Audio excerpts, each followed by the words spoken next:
Omuyimbi wa kadongo kamu Mathias Walukaga akubiddwa mizibu ng'agenzo kyali yako Bobi Wine e Nalufenya, Team Oman, Team Dubai, Team Saudi Arabia, Team Qatar, Team USA mwenna mwebale nnyo okwekumbira ku Projan Media TV mukola omulimu gw'amaanyi nnyo.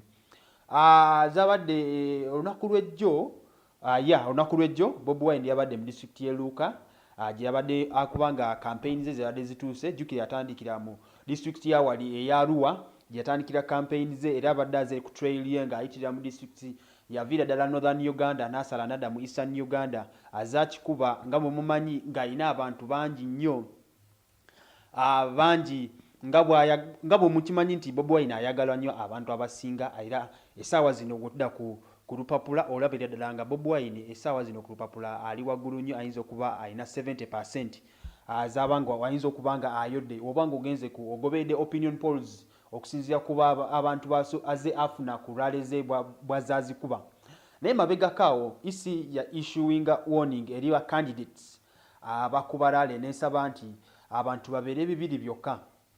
Naye gwoba oli awo oyinza okuba weebuuza nga nze bwe neebuuza buli kaseera nti bw'oba ogambye nti abantu bibiri nti bali abasigadde bwe banaba beereese nga si bayise nze kuba rally yange ng'era erina okubaako abantu bibiri nga isi bweragira electoral commission bweragira era nange era nga nze candidate neeteeka mu kifo kya candidate naawe oba oli awo osobola okuba nga okuba ku bufaananyi bwengezaako kunange nkuba anti nze ndi candidate neŋŋamba abantu njagala abantu bibiri bokka bamujja bali ababa bazze nze ababa bayise oba sinze ababa bayise. Ekyo nyinza okuba naawe okyebuuza awo wooli. So Bobi Wine abadde campaign kulalize ng'era abadde ajuliza ddala abantu kitiisizza abantu abasinga era toyinza butatyanga gwe incumbent toyinza butatyanga omuntu akuba rally ng'ezo ate nga mulina ennaku ntono nnyo okubanga mu campaigninga. So Bobi Wine bwe yatuuka mu district y'e Luuka nga bwe nagezaako okubanga mpredictinga olw'okubanga bano abasajja mbategeera ddala ate obuwagizi bwa Bobi Wine mu central bw'amaanyi nnyo. Honorable Kyagulanyi Ssentamu eyeegwanyiza entebe y'obwa president wa Uganda bwe kiddala mu central kiyinza okuba kizibu nnyo kuba nateeberezaamu awo ne ŋŋamba bano abasajja engeri gye mbamanyimu lugenda ku kyalumu nga Bobi Wine approachinga central region kigenda tokota si kisaanikire. Ekyo nakiteebereza era bwe yatuuse mu district y'e Luuka mu Eastern Uganda nga oluvannyuma lw'omugaano okuba rally ze sayidi ze Tororo ebugiri baamugaana ne district endala akubyeyo rally naye ng'azikubidde mu bugubi. Omusajja wattu bazze bakuba abawagizi be okuviira mu district zonna ez'enjawulo. Abasajja bonna abaduumira muze mbalaba mu field awo mabegakaawo lwasobola okuba nga tukubirako live wasobola okuba nga gwatagira osobola okukirirako wansi. Tulina notable faces zetwasobola okuba nga tukulagira ddala nti ze zino notable faces ezikuba abawagizi ba Bobi Wine bazze bakubira ddala rally ze nga basobola okuba nga bazitaataaganya teyasobola okuba nga akuba rally mu bitundu ebimu venue kwaba ategese basobola okuba nga bamudivertinga ne bamugamba agende mu venues endala. Kyarespondinga obulungi nasobola okuba nga ayolekera venues baba mutumyenko. Ezo venues batera omutuma agendeko zitera okuba entono ennyo in size ziba ntono nnyo naye era abantu bakulaga nti bajjira ddala nga bangi nnyo.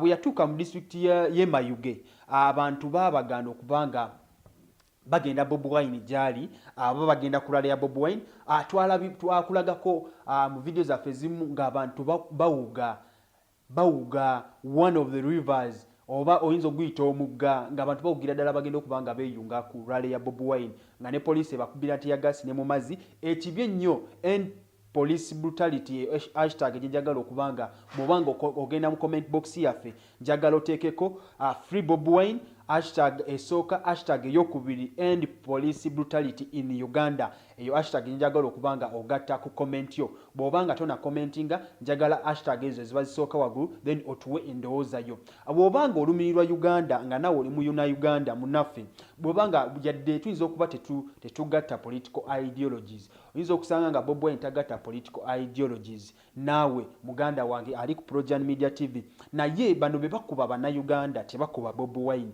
bakuba bannayuganda bw'obanga olumirwa munnayuganda munno njagala nawe osobole okubanga ogenda mu comment box osobole okubanga owandiika hashtag eyo end police brutality. No matter the political ideologies zetubanga tuyinza okuba tuyina difference mu political ideologies tokkiriza mu Bobi Wine naye kino bakuba bannayuganda. So ekyo kyonna ebyo byonna ngezako okubanga kunnyonnyola obuzibu bwonna bwe bwava. Bwe yatuuse mu district ye Luuka basobola okubanga bamujja ku main ne bamugamba togenda yita ku main njagala baagala bamusaba mu butongole bamugala ssebo twagala oyite eri mu kyalo eyo mupanya gye yayitira amagye gajja gamugoba emabega nga video tusobola okubanga tuziraba awo wansi twasobola okubanga tukubirako live awo twasobola amagye gajja gamugoba emabega.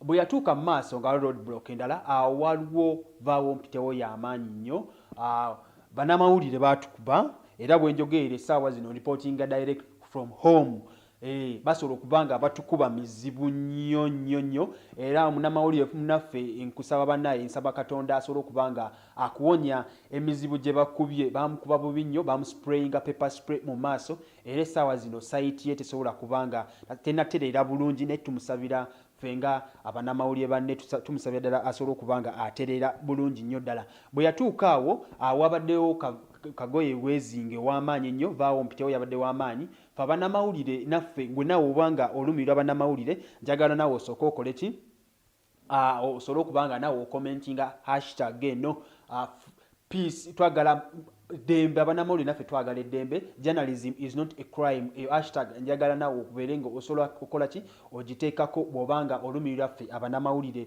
Nange wano wenjogeera nange amaaso tegali bulungi olwa tiyagaasi gwe nalidde omungi ennyo tiyagaasi yangenze mu maaso pepper spray yangenze mu maaso ennyo era nga nange wano wendi nina ku maweke gensobola okubanga mmiraamirako naawe oba osobola okubanga nange onsaasirako nange nasobola okubanga nsharinga ku tiyagaasi ne kibooko ze baatukubira ddala nnyo. Awo bwe twatuuka mu district ye Lukaawo wabaddewo panya gye babadde banga bamuyisa eyo gye bakwatidde His Excellency Bobi Wine Ghetto President basobola okubanga bamuyoola awo ne bamukwata ne bamusprayinga pepper spray nga video mwazira eyo video twasobola okubanga tugikubira eri awo wansi gwatagira osobola okubanga ogenda nosobola okubanga nawo gyeyongeza nolaba bana basajja obutemu bwe baliko. Baatukuba emigo awo ne bawamba ne gadgets z'abanamawulire abamu basobola okubanga bawamba gadgets zaabwe kaadi ne bazitwala.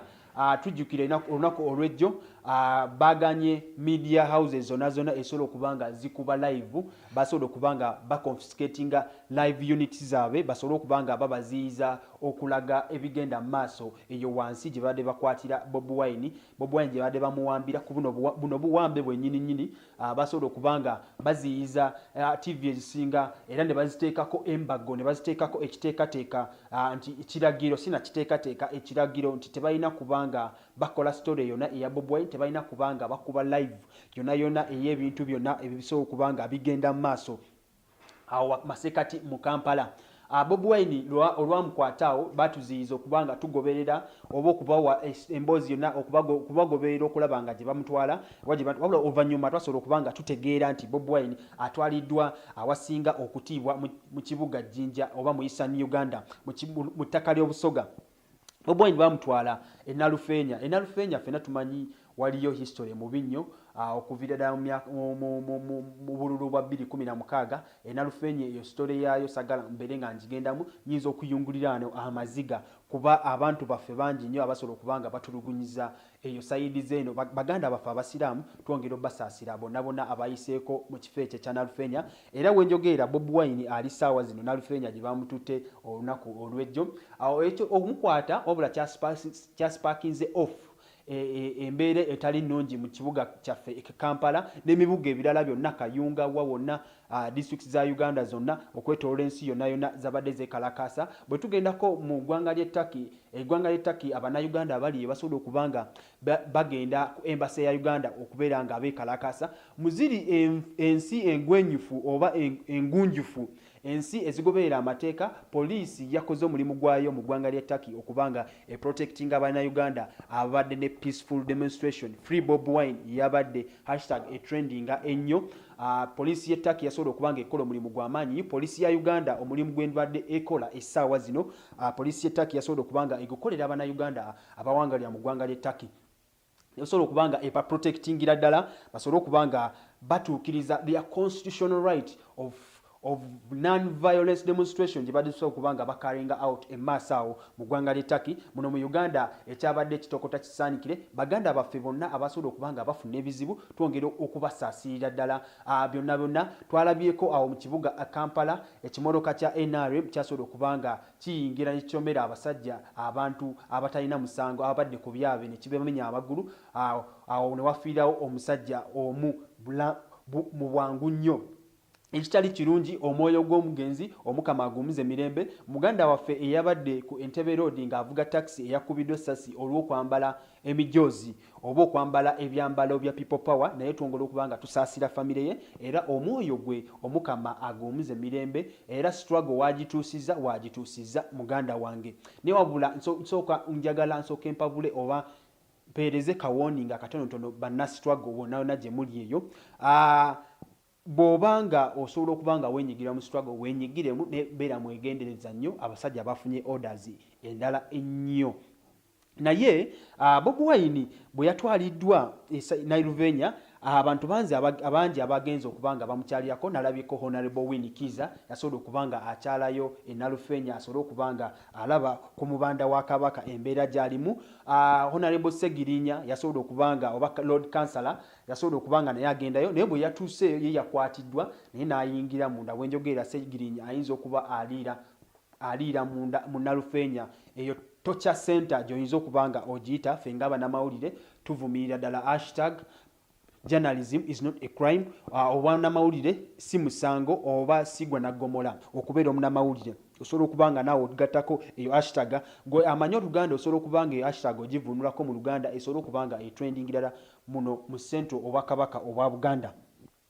Mu baadde bagenzi omukyalirako Mathias Walukaga naye yasobola okubanga akyalirako Bobi Wine ne bambi musajja watu omuyimbi owa kadongo kamu munansonyiwa erinnya lya mbadde siritaddeeko.